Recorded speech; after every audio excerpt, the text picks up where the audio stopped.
नमस्कार मित्रों, आप सभी का स्वागत है जुगल सर ऑनलाइन क्लासेस में। मैं नितेश चौरसिया उपस्थित हूँ आपके सामने एक बार फिर राजस्थान का भूगोल लेकर। राजस्थान का भूगोल हम पढ़ रहे थे और उसमें हमने अब तक 2 टॉपिक कंप्लीट कर लिए हैं। एक राजस्थान का सामान्य परिचय और एक राजस्थान के भौतिक प्रदेश। आज हम यहाँ पर एक नया टॉपिक प्रारंभ करेंगे, राजस्थान की प्रमुख नदियाँ। तो नया टॉपिक आज मैं लिखने जा रहा हूं यहाँ, राजस्थान की प्रमुख नदियां। राजस्थान की प्रमुख नदियां।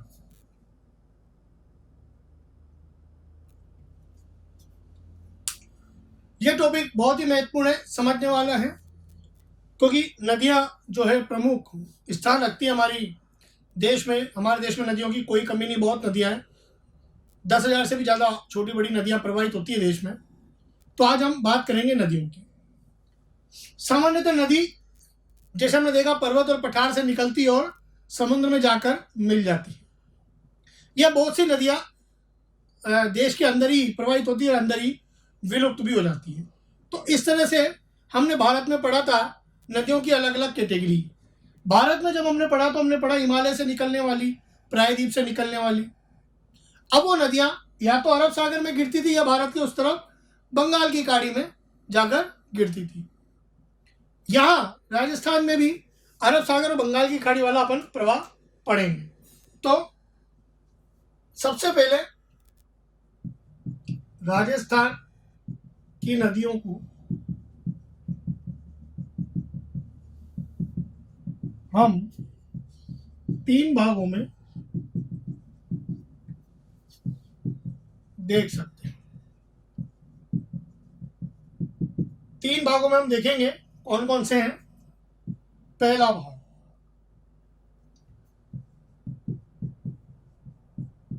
बंगाल की खाड़ी में गिरने वाली। बंगाल की खाड़ी कहाँ है आपको पता होना चाहिए। जैसे मान लीजिए ये भारत का मैप है, छोटा सा है।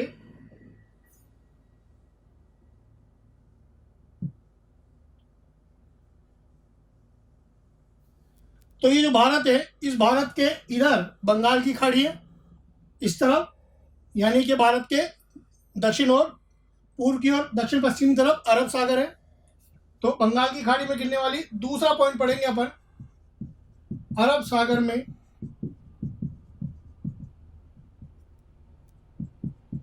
गिरने वाली नदियां।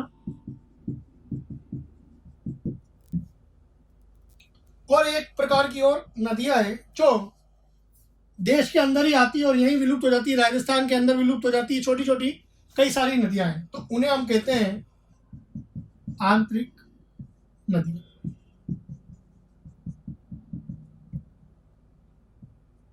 ये 3 प्रकार की नदियां हम पढ़ेंगे।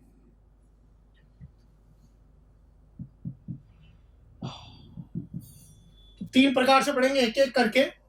इनमें अलग अलग बहुत सारी नदियां हम देखेंगे, नोट कर लीजिए आप एक बार। तो देखते हैं कौन कौन सी नदियां हैं राजस्थान में। प्रारंभ करेंगे तो पहला टॉपिक, बंगाल की खाड़ी में गिरने वाली नदियों से प्रारंभ करेंगे हम।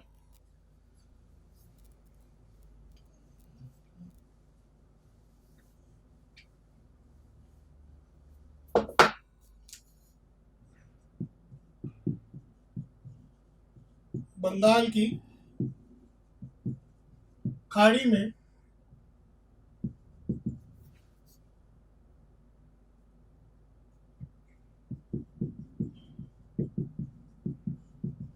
गिरने वाली, बंगाल की खाड़ी में गिरने वाली नदियां। पहला पॉइंट इसमें, ठीक है, नदियों में बंगाल की खाड़ी में गिरने वाली नदियां पढ़ेंगे हम, पहला पॉइंट। अब एक छोटा मैं मानचित्र बनाता हूं, एक बड़ा भी बनाएंगे नदी का अलग से, और एक राजस्थान के अंदर। तो थोड़ा मैं मानचित्र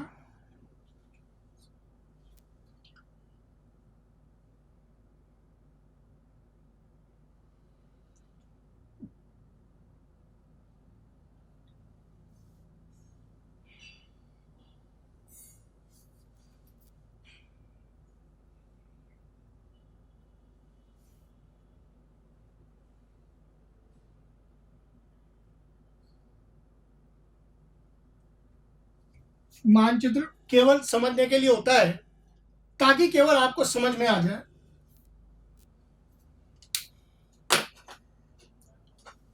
तो देखिए, सबसे पहली नदी हम प्रारंभ करते हैं ए, चंबल नदी। चंबल नदी, देखिए नदी। अब जब भी हम नदी पढ़ेंगे तो नदी के अंदर हम कुछ पॉइंट देखेंगे। सभी नदियों को एक पैटर्न से पढ़ेंगे तो समझना आसान होगा। भारत में भी आपने देखा, हमने एक पैटर्न से पढ़ी, तो यहाँ भी हम देखेंगे। देखो नदी में क्या क्या महत्वपूर्ण होता है वो समझिए। पहले, सबसे पहले उसकी कुल लंबाई कितनी, कुल लंबाई, और उसकी अगर बड़ी नदी है तो हम राजस्थान में लंबाई भी देख लेंगे। जो बड़ी नदियां हैं केवल उनकी राजस्थान में लंबाई नदी याद रखनी, बाकी की तो ज़्यादा है भी नहीं इधर उधर। फिर उसके बाद कुल लंबाई के बाद आता है नदी का उद्गम। नदी का उद्गम कहाँ से हो रहा है वो इंपॉर्टेंट है। नदी की सहायक नदियां, सहायक नदियां जो मुख्य नदी में मिलती है और एक बेसिन बनाती है, उनको बेसिन कहा जाता है, नदी बेसिन। सहायक नदियों के बाद उस नदी पर जो प्रमुख नदी है उस पर कौन से बांध या परियोजना संचालित है, क्योंकि इससे हमारी अर्थव्यवस्था का मुख्य आधार यही है। इससे मनुष्य को सीधा प्रत्यक्ष लाभ मिलता है इन परियोजनाओं से, बांधों से। और इसके बाद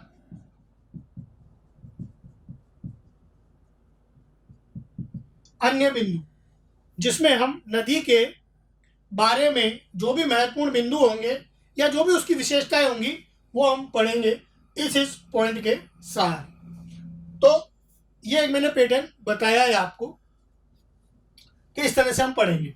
अब जगह थोड़ी कई बार कम रहती है तो आप ध्यान से एक एक पॉइंट लिखेंगे। जरूरी नहीं है कि सभी नदियों में सभी पॉइंट मिले, क्योंकि छोटी जो नदियां हैं उसमें केवल लंबाई या उद्गम मिल जाए, या कोई बस बांध या परियोजना एक बिंदु भी हो सकता है छोटी नदियों में। बड़ी नदियों में हमें डिटेल काफ़ी मिल जाती है, लेकिन छोटी नदियों में हमें डिटेल हो सकता है एक या दो ही बिंदु मिल सके। तो वही चीज़ लिखेंगे जो हमारे पास उपलब्ध है और हमारे पास जानकारी में आराम से उपलब्ध है और याद होनी चाहिए हमें, कम से कम परीक्षा के दृष्टिकोण से। तो सबसे पहले चंबल नदी की बात करेंगे हम। चंबल नदी कुल लंबाई है इसकी 966 किलोमीटर। अब ये 966 किलोमीटर है, परंतु राजस्थान में इसकी जो लंबाई है वो है मात्र 135 किलोमीटर। मात्र 135 किलोमीटर राजस्थान में बहती है। अब ये कहां से निकलती है देखिए।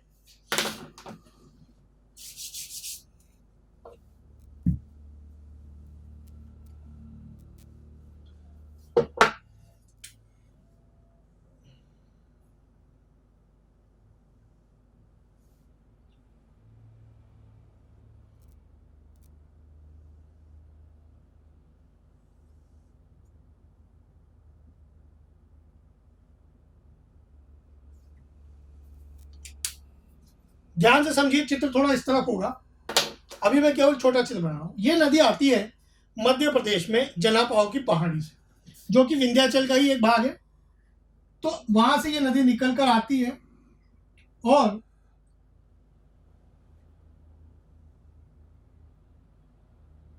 इस झालावाड़ जिले को स्पर्श करती हुई, यहां पर झालावाड़ जिला है,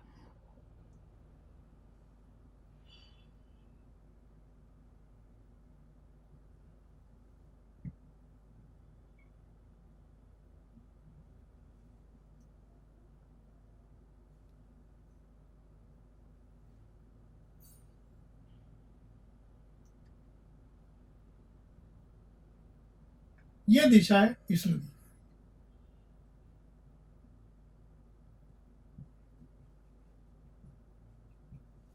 एमपी से निकली, एमपी से आई राजस्थान में, कोटा जिला जहां पर हम रहते हैं वहाँ से निकली, कोटा जिले से गुजरकर चली गई, राजस्थान और एमपी के साथ सीमा बनाकर चली गई, यमुना में जाकर मिलती है इस तरह यमुना में।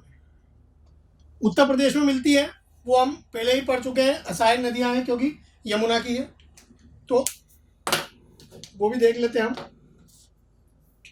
ये छोटा चित्र हम बनाया है, बड़ा चित्र भी हम बनाएंगे अभी। पहले हम कुछ नोट्स लिख लेते हैं, वो आप नोट कर लीजिए, और इसका बड़ा चित्र भी बनाएंगे, कहाँ पर कौन सी सहायक नदी मिलेगी वो भी हम देख लेंगे। तो राजस्थान में लंबाई ये हो गई उद्गम। उद्गम जनापाव पहाड़ियां,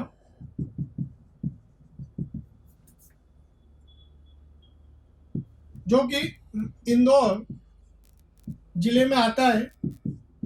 इंदौर जिले एमपी के पास से निकलती जनापाव की पहाड़ियों से इसका उद्गम है। मऊ, मऊ एक जगह का नाम है, उसके पास है ये पहाड़ियां, वहां से ये निकलती हैं ये नदियां। सहायक नदी, या सहायक नदियां बहुत सारी है इस नदी की, बहुत ही इंपॉर्टेंट और बहुत ही महत्वपूर्ण इसकी नदियां सहायक, जो आप ध्यान रखिएगा। तो देखिए कौन कौन सी सहायक नदियां हैं। बनास,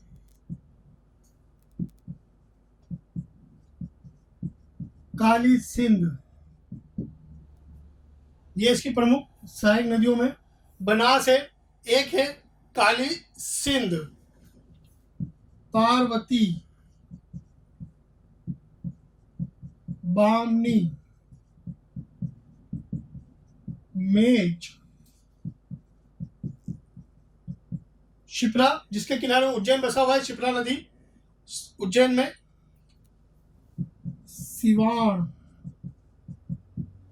सिवान भी एमपी में आती है, और भी कई सारी छोटी छोटी नदियां हैं इसके साथ मिलने वाली, जैसे एमपी से एक आती है करौली की तरफ,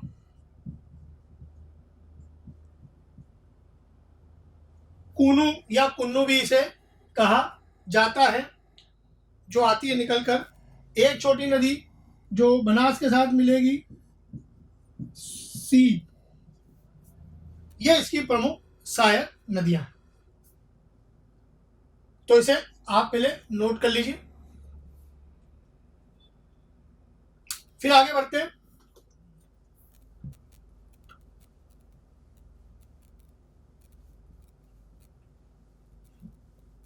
सहायक नदियों के बाद इस पर हम देखते हैं बांध कौन कौन से। बांध परियोजना, 3 प्रमुख बांध और एक बैराज बांध। एक तो गांधी सागर बांध, जो कि एमपी में है, मंदसौर में, मंदसौर में आता है ये लगभग यहाँ पे कहीं, माफ कीजिए, यहाँ कहीं है, एक बांध है इस पर। दूसरा राणा प्रताप सागर बांध, जो रावतभाटा में है, रावतभाटा चित्तौड़ राजस्थान में बना हुआ है, यानी इस जगह कहीं पर। और एक बांध है जवाहर सागर बांध, जो कि कोटा राजस्थान, कोटा और बूंदी जिले के सीमा पर है ये, तो कोटा में ही, क्योंकि कोटा डैम भी कहते हैं तो इसे कोटा में मानते हैं। एक इस पर कोटा बैराज बना हुआ है कोटा शहर में। कोटा शहर में कोटा बैराज इस पर स्थित है, यहीं पर जवान सागर बांध के बाद। तो पास पास ही काफी बांध है, 4 बांध, 100 किलोमीटर के एरिया में 4 बांध है, बहुत बड़े बड़े इस पर। तो ये इंपॉर्टेंट चीज हो गई एक। तो अब इसके हम पढ़ेंगे अन्य बिंदु। पहले आप इन बांधों को नोट कर लीजिए, फिर मैं एक बड़ा चित्र बनाता हूं इसका। नोट कर लीजिए।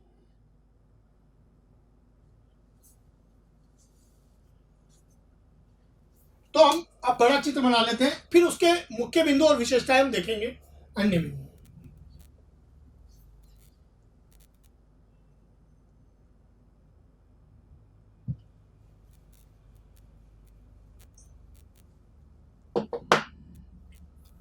उस नदी का मैं इधर बड़ा चित्र बना रहा हूं समझने के लिए। देखिए एमपी से ये नदी जाती है और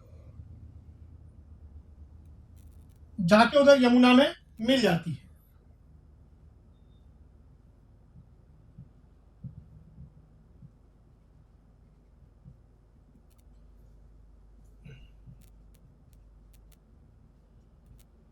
चंबल,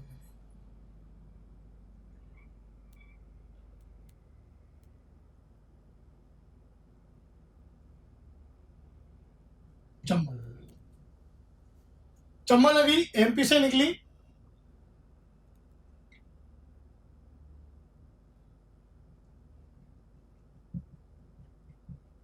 भैंसलोडगढ़, यहां से राजस्थान में प्रवेश करती है। ये भैंसलोडगढ़ से राजस्थान में प्रवेश करती है ये।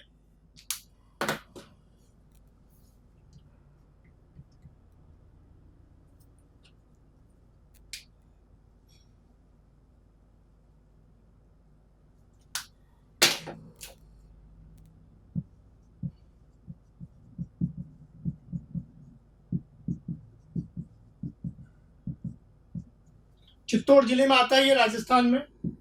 यहां से ये प्रवेश कर रही है अब राजस्थान में। राजस्थान में कोटा में बहती, फिर एमपी और उसके बीच सीमा बना लेती है। धीरे धीरे ये नदी आगे बढ़ती है। अब यहां पर एक स्थान है नौनेरा।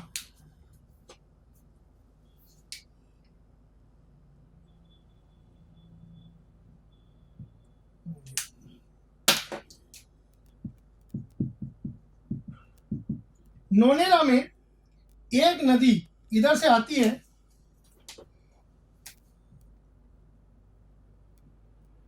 और इसमें मिल जाती है, जिस नदी का नाम है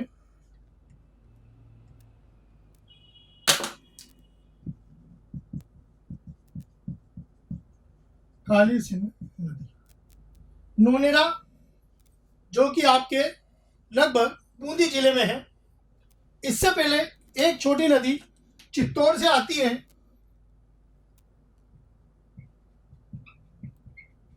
बामनी।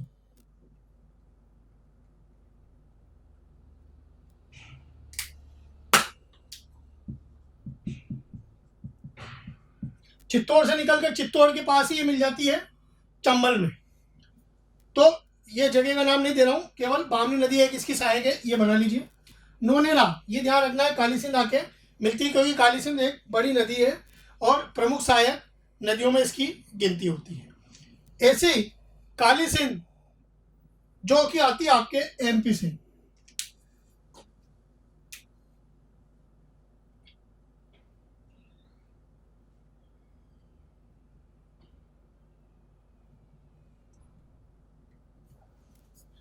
ये काली सिंध नदी है जो एमपी से आके मिलती है।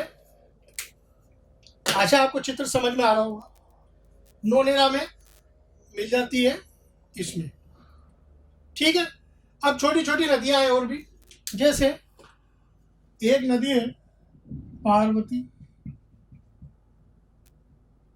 इनकी डिटेल में हम लिख लेंगे। एक है मेज,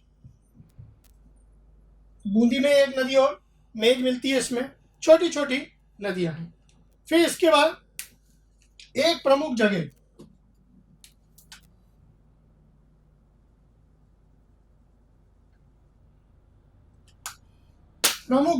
जिसका नाम है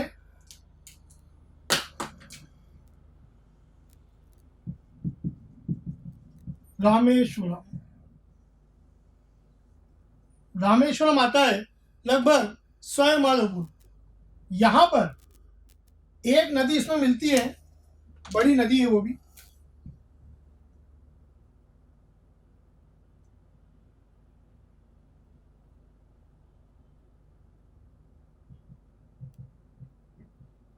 बनास, और एक छोटी नदी मिलती है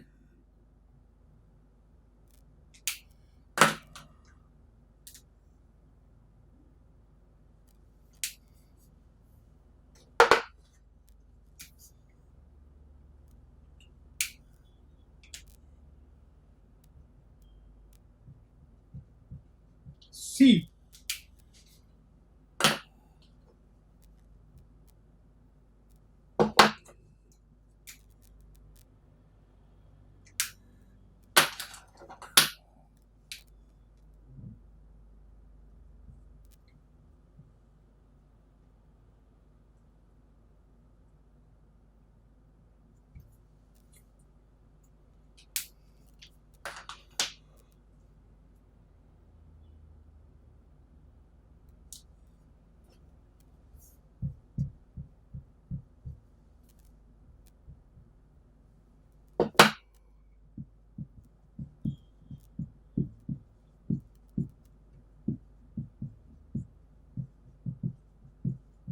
बनास।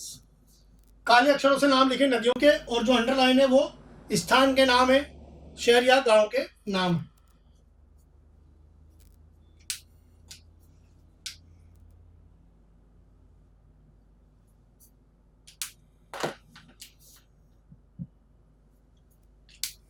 तो ये इस नदी का एक छोटा सा सामान्य चित्र है। यहां पर देखिए बनास मिल रही है रामेश्वरम में, स्वयं माधोपुर के पार। यहाँ पर एक छोटी नदी मिलती है सीप, और एक 3 नदियां मिल रही, मतलब चंबल में बनास और सीप। तो चंबल बनास सीप का एक संगम बना, जिसे कहते हैं 3 नदियों का संगम, यानी त्रिवेणी संगम। तो त्रिवेणी संगम यहाँ बना रही है, और फिर आगे जाके एमपी और राजस्थान की सीमा बनाती है। फिर यूपी में बहने के बाद यमुना में ये नदी मिल जाती है। यमुना नदी आगे जाके गंगा में मिलती है, और गंगा नदी हम पढ़ चुके हैं भारत के भूगोल में, जो गिरती है बंगाल की खाड़ी में। तो इस हिसाब से चंबल नदी भी क्या हुई, बंगाल की खाड़ी में गिरने वाली नदी हुई। आशा आपको चित्र समझ में आ रहा होगा। तो चित्र आप एक बार अच्छी तरह बना लीजिए, नोट कर लीजिए चित्र को।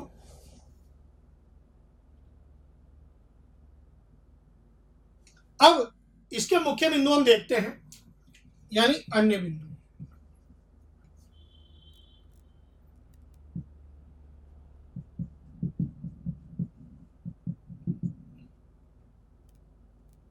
अन्य बिंदु कौन कौन से इसके प्रमुख बिंदु है वो हम लिखेंगे।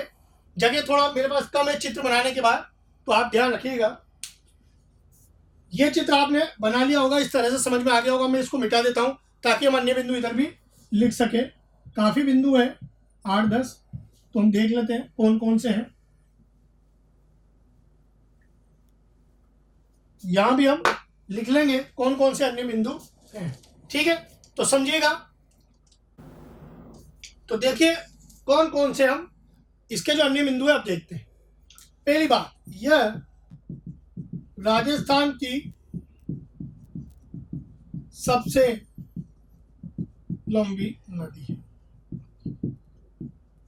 अब इसे राजस्थान की सबसे लंबी नदी कहते हैं। अब आप कहेंगे कि राजस्थान में तो ये मात्र 135 किलोमीटर ही है, जो कि मैंने लिखा है आपको। फिर भी इसको राजस्थान की सबसे लंबी नदी माना जाता है, क्योंकि राजस्थान से गुजरने वाली, और राजस्थान के साथ क्योंकि ये सीमा बनाती है एमपी और राजस्थान के बीच, तो ऐसा कहते हैं कि राजस्थान की सबसे लंबी नदी से माना जाता है। अब ठीक है, कोई बात नहीं, ये एक बिंदु हो गया कि ये राजस्थान की सबसे लंबी नदी है। अब ये यहां प्रवेश कर रही है, और भैंसरोडगढ़ के ऊपर ही, भैंसरोडगढ़ के ऊपर यानी चित्तौड़ में यह नदी ऊपर ही 5 किलोमीटर, लगभग 5 किलोमीटर ऊपर बढ़ी भैंसरोडगढ़ से। चूलिया जलप्रपात, चूलिया जलप्रपात एक वाटरफॉल बनाती है, जो कि 18 मीटर ऊंचा। 18 मीटर ऊंचा जलप्रपात है, चूलिया जलप्रपात बनाती है। यह राज्य का सबसे ऊंचा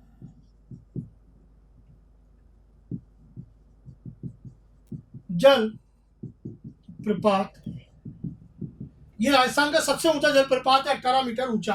फीट में देखें तो लगभग 60 फीट के लगभग ये बनता है। 18 मीटर यानी 60 फीट के आसपास हो गया लगभग। तो इसको आप ध्यान रखिएगा, बहुत ही इंपॉर्टेंट। चूलिया जलप्रपात पूछ चुका है कई सारी परीक्षाओं में। कहाँ स्थित है? तो भैंसरोडगढ़ में। भैंसरोडगढ़ के पास ही किस जिले में आता है? चित्तौड़ जिले में। ये आपको याद रखना है कि भैंसरोडगढ़ चित्तौड़ जिले में है। मैं एक बार और यहां लिख देता हूं, अभी आप नोट मत करिए, मुझे लिखने दीजिए पहले।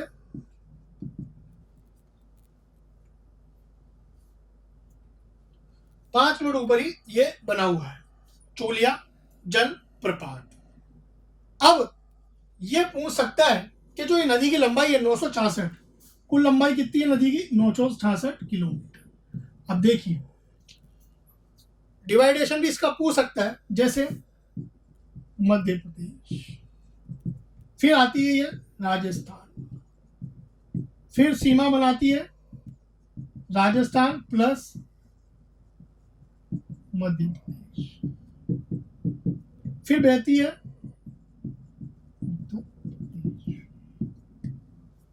मध्य प्रदेश में। पहले ये 315 किलोमीटर तय कर लेती है,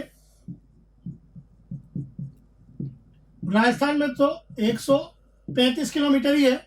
अब इन दोनों के साथ सीमा बनाती है, यहाँ पर राजस्थान और मध्य प्रदेश के साथ ये बनाती है 241 किलोमीटर।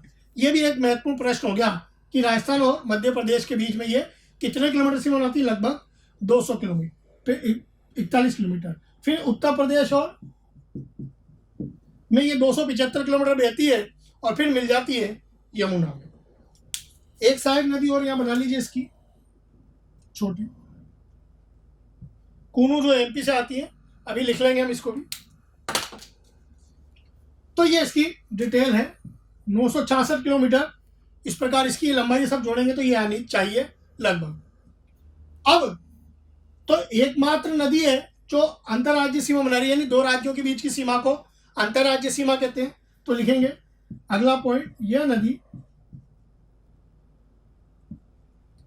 या यह राजस्थान की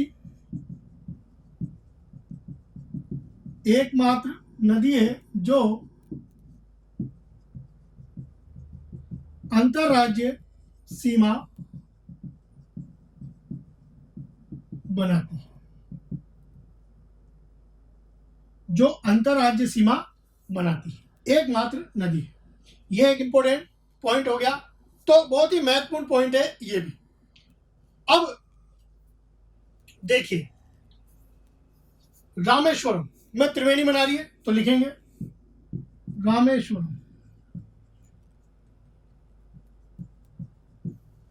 जो कि सवाई में,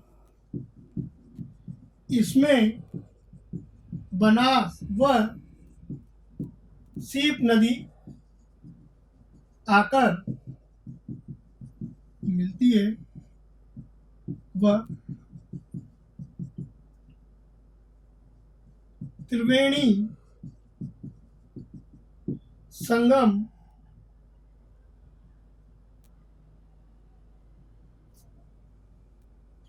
बनाती है।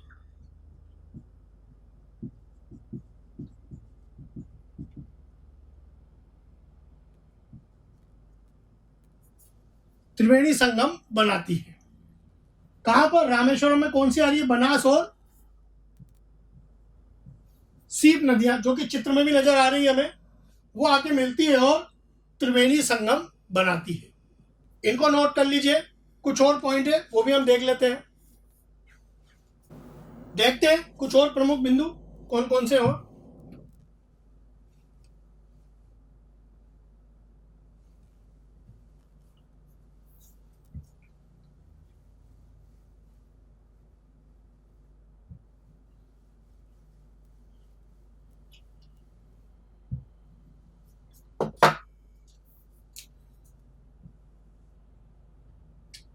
अन्य बिंदु में और देखिए, ये जो नदी है भारत में दक्षिण से उत्तर की ओर बहने वाली सबसे लंबी नदी है।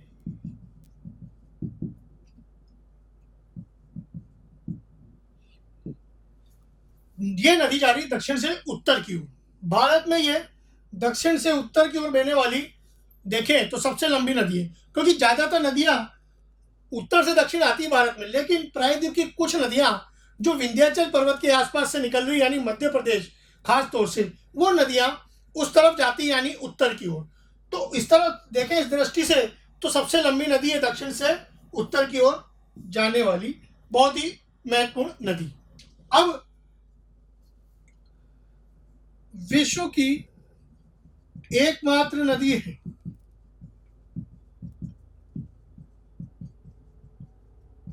जिसे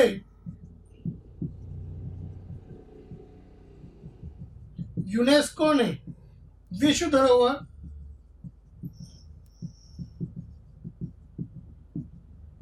माना। साल भर प्रवाहित होती है, 100 किलोमीटर में 4 बड़े बांध है, जल की मात्रा खूब है, घड़ियाल अभ्यारण्य है, बहुत ही अच्छे अच्छे विचित्र स्थल बनाती है, बहुत ही महत्वपूर्ण है, अर्थव्यवस्था के आधार में महत्वपूर्ण स्थान रखती है, खासतौर से दक्षिण पूर्वी राजस्थान में। इस वजह से यूनेस्को ने इसे विश्व धरोहर घोषित किया है। यूनेस्को जिसका मुख्यालय मैं पहले भी बता चुका हूँ पेरिस में है, यानी फ्रांस की राजधानी में, जो कि विश्व के विभिन्न प्रकार के स्थलों को, प्राकृतिक क्षेत्रों को, जैविक प्राणियों के संरक्षण का, कई तरह का संरक्षण के कार्य करता है, सामाजिक, आर्थिक, पर्यावरण से संबंधित हर तरह से। तो यूनेस्को बहुत सारे स्थलों को गिनता है, लेकिन इसने एक नदी गिनी है, और वो एक नदी कौन सी गिनी है? वो गिनी है, गिनती में आई है चंबल नदी। इसको इन्होंने विश्व धरोहर माना है। केवल पूरी दुनिया से एक नदी ली है इन्होंने, और वो भी चंबल नदी मात्र।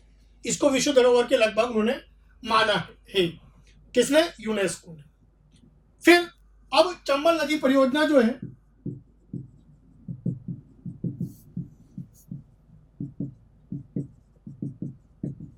दो राज्यों की है, राजस्थान प्लस एमपी। कितना हिस्सा है? 50-50%।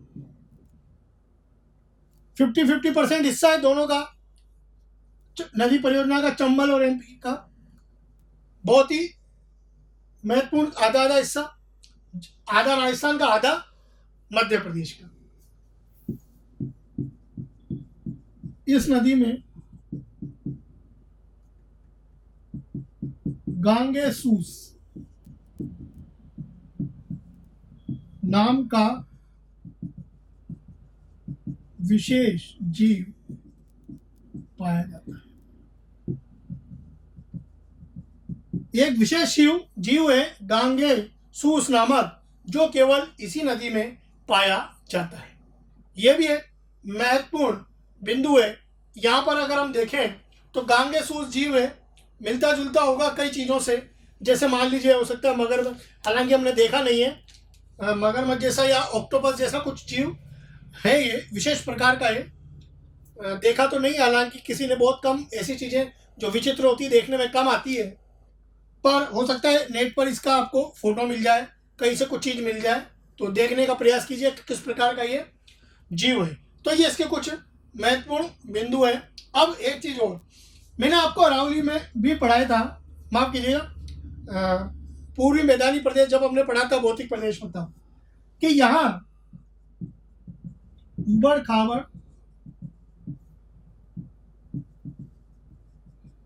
स्थलाकृतियां पाई जाती है। चंबल क्षेत्र में उबड़ खाबड़ स्थलाकृतियां, कई गड्ढे और कई प्रकार के गड्ढे और उबड़ खाबड़ स्थलाकृतियां हैं, जो कृषि में तो काम में नहीं ले सकते और किसी भी काम में नहीं लिया जा सकता। इनको कहते हैं बीहड़, जिसका सर्वाधिक क्षेत्रफल सवाई माधोपुर में था, और बीहड़ को डांग क्षेत्र भी कहा जाता है। करौली डांग की रानी, धौलपुर डांग का राजा, में लिखा चुका हूं आपको वहीं पर। इस बीहड़ को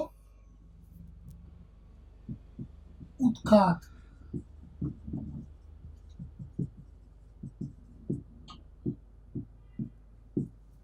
उत्खात स्थलाकृति भी कहते हैं। उत्खात स्थलाकृति यानी बेडलैंड टोपोग्राफी।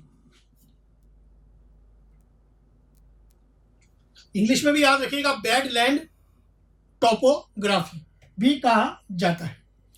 बिहड़ बहुत है सोहे माधोपुर में, करौली जिले में बहुत बिहड़ है, चंबल में।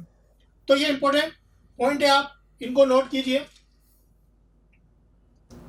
फिर आगे देखते हैं, और एक दो पॉइंट और इंपॉर्टेंट।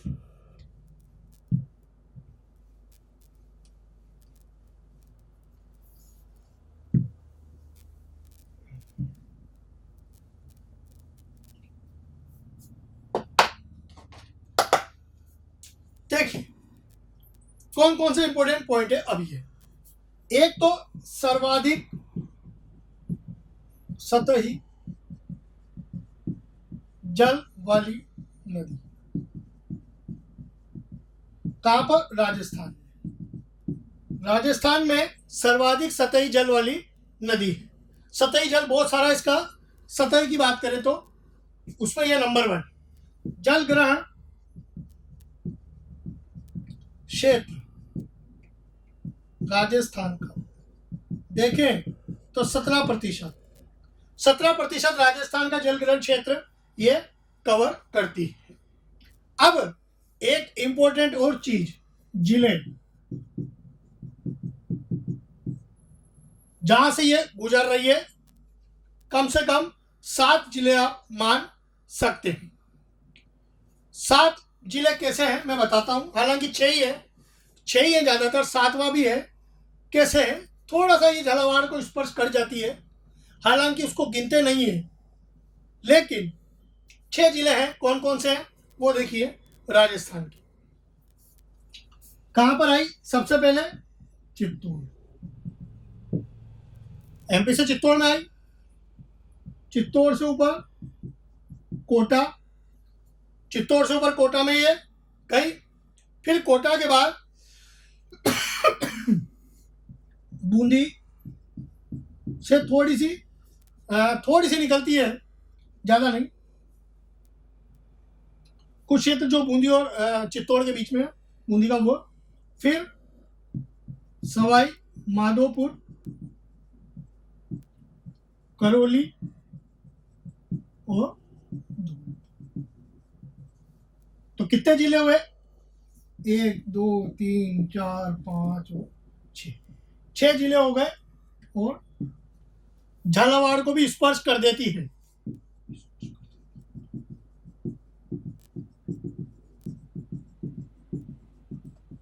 झालावाड़ से भी स्पर्श करती नदी, तो 7 जिले भी कंप्लीट हो सकते हैं। कंप्लीट तो नहीं, फिर भी हो सकते हैं। मुख्यतः तो 6 जिले ही है जहां से ये गुजरती है। तो सबसे ज्यादा पूछ सकता है कहां से, तो सबसे ज्यादा तो कोटा जिले से, सर्वाधिक कोटा जिले से गुजरती है सर्वाधिक। पूछा जा सकता है किस जिले से गुजरती है, तो कोटा जिले से सर्वाधिक गुजरती है। यह इसमें इंपॉर्टेंट हो गया, तो आप इसे नोट कर लीजिए।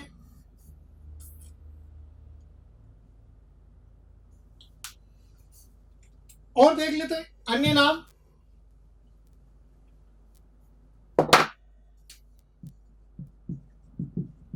अन्य नाम क्या है इसके? कामधेनु, राजस्थान की कामधेनु, राजस्थान की कामधेनु कहते हैं इसे।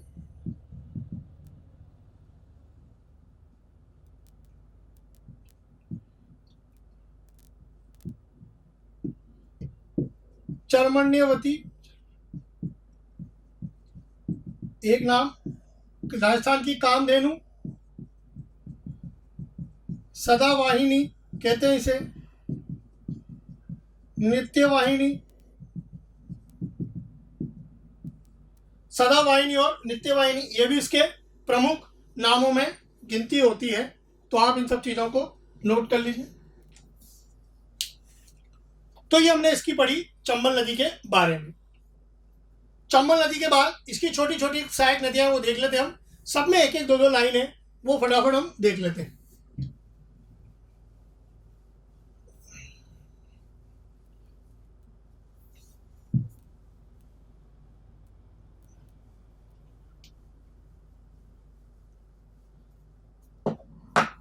छोटी छोटी सहायक नदियां जो है वो देखते हैं हम कौन कौन सी है।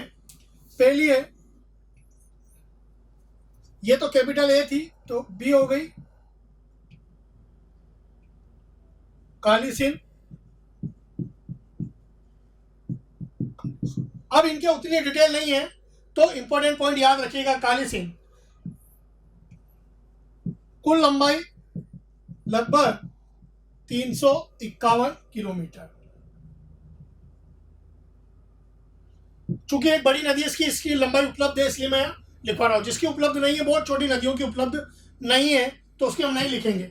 उद्गम, इसका जो उद्गम होता है वो होता है विंध्याचल पर्वत में देवास जिला एमपी से ये निकलकर आती है काली सिंध नदी। ये तो चंबल हो गई और ये हो गई काली सिंध। सहायक नदियां,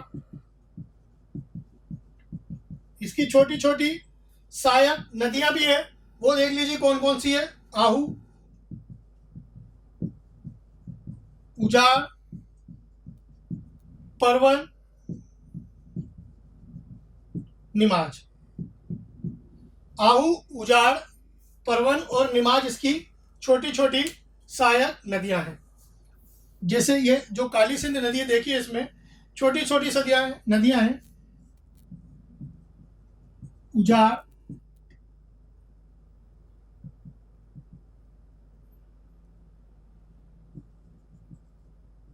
आहू नदी और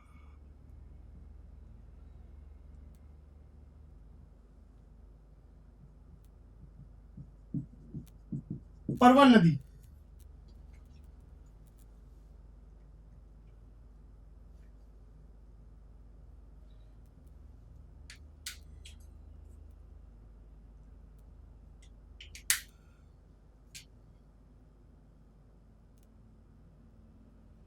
परवन नदी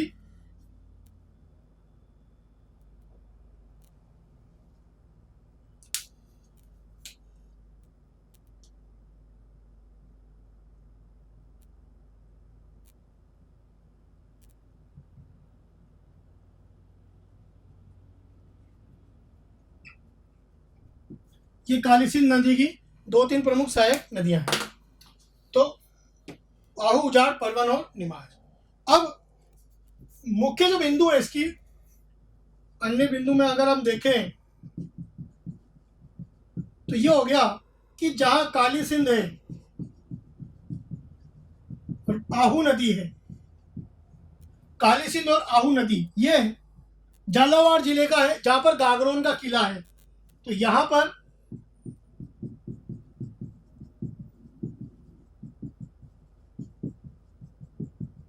गागरोन का किला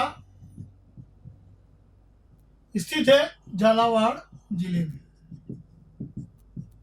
इन दोनों के संगम पर जो है गागरोन का किला स्थित है, झालावाड़ जिले में आता है ये गागरोन का किला।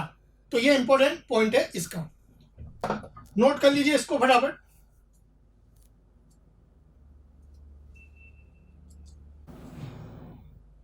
और आगे बढ़ते हैं। अब मैं ये सारा चित्र मिटा रहा हूं, नोट नहीं किया हो तो कर लीजिए।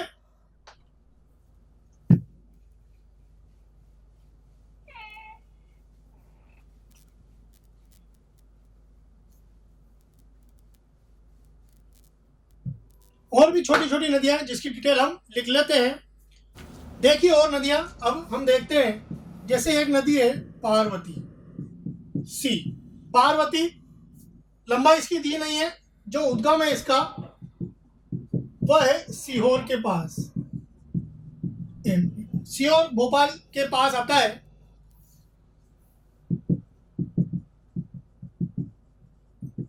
वहां से ये नदी निकलती है। और आपने देखा सहायक नदियां कौन कौन सी है? बेथली, बिलासी, बेथली, बिलासी और लहासी। परियोजना, छोटी छोटी परियोजना है, छोटी छोटी सिंचाई परियोजना इन्हीं नदियों के नाम से, बेथली, बिलासी और लहासी परियोजनाएं।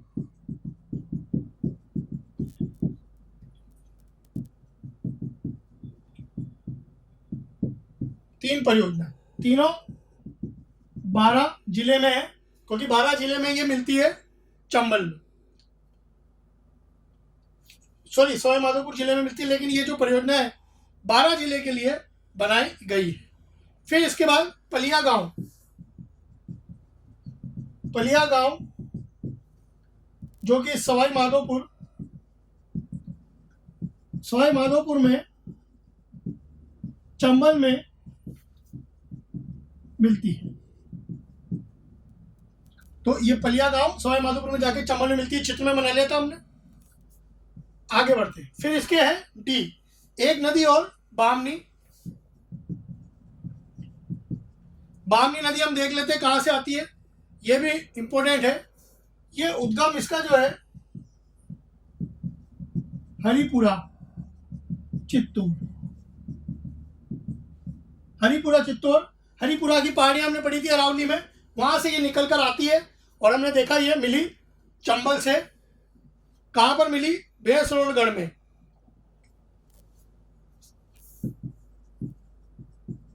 बेसरोड़गढ़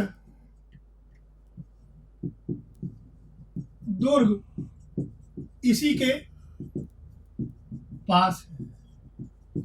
बेसरोड़गढ़ जो है इसी नदी के पास है। बेसरोड़गढ़ जो दुर्ग है वहां से बगल से बामनी नदी गुजर रही है। बेसरोड़गढ़ दुर्ग जो चित्तौड़ में ही आता है, नोट कर लीजिए इसे।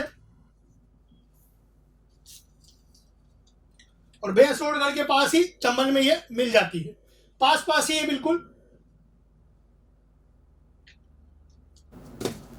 आगे देखते हैं, छोटी छोटी नदियां हैं।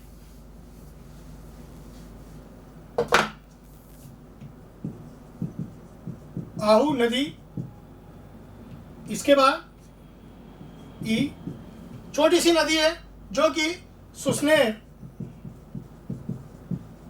एमपी से निकलती है। और जो इस पे परियोजना है वो है पीपलाद, पीपलाद परियोजना जो कि झालावाड़ में है। छोटी सी सिंचाई परियोजना इसलिए मैंने बता दिया। आहू और कालीसिंध, वही कालीसिंध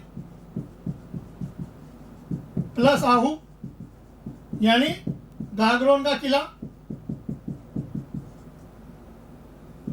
गागरोन का किला है इस पर।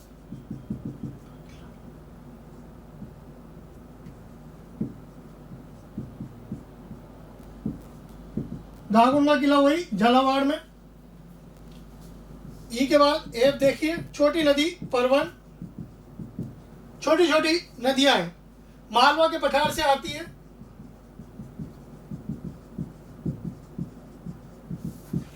से निकलती है मालवा के पठार से। और इस पर परियोजना की बात करें तो परवन परियोजना संचालित है इस पर, जो कि झालावाड़ और बारा,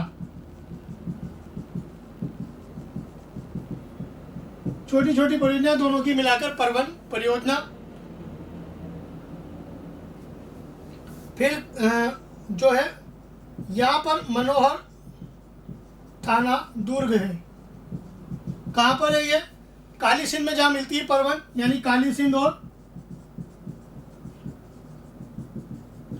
परवन, इनका जहाँ संगम है वहां पर मनोहर थाना का दुर्ग है। मनोहर थाना आता है झालावाड़ जिले में। काली सिंध और परवन का संगम है, मनोर थाना दुर्ग वहाँ पर आता है। बहुत ही इंपॉर्टेंट, नोट कर लीजिए आप।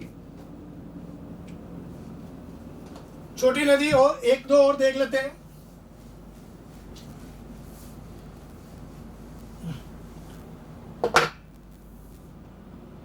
जी, कूनू नदी हमने देखी, जो गुना से निकल के आती है, गुना एमपी से आकर करौली में, चंबल में मिलती है। और एक नदी और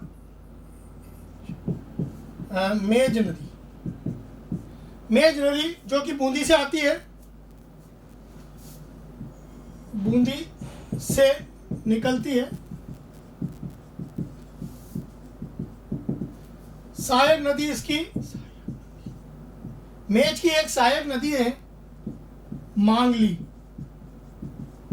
जिस पर भीमलत जलप्रपात स्थित है बूंदी